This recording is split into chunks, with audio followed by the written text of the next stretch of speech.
Moingo skunde 33 mag primary, 34 mag nursery kod 4 mag secondary e kaunti ma Tana River oula nomonjo kendo rocho chenro mag somo. Sikunde mathoth e gwengego olor kendo moko kuomgi odaro nyithindo keto somo mane tie yien kod buo hema.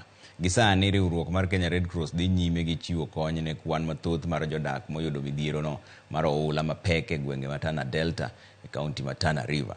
Riwruogno geto jogo manoyudo midhiero to ni kuonde ma ok nyal chopnegi kaluwore kod kethruok mar apaya manong'adore kaluwore kod pek mar oula manohinyo mier maloyo 10,500 e kaunti mangima. Shida mingi tuko nao: chakula, makazi, malezi watoto, kwenda shuleni, madawa, afya. Hakuna njia yote kujisaidia kwenda kujihudumia. Mafuriko yamekuwa kama donda sugu. Yametuzingira kila mahali, hakuna mahali ya kwenda.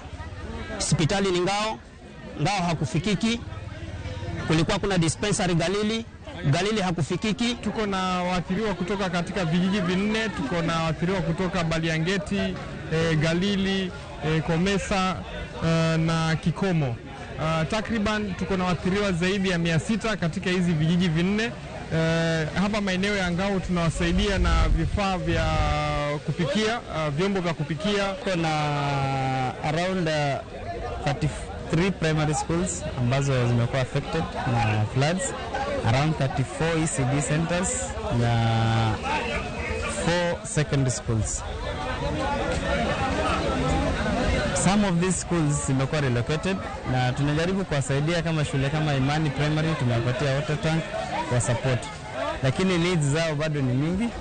Wanafunzi wanahitaji shelters, wengi wao wanasoma chini ya miti.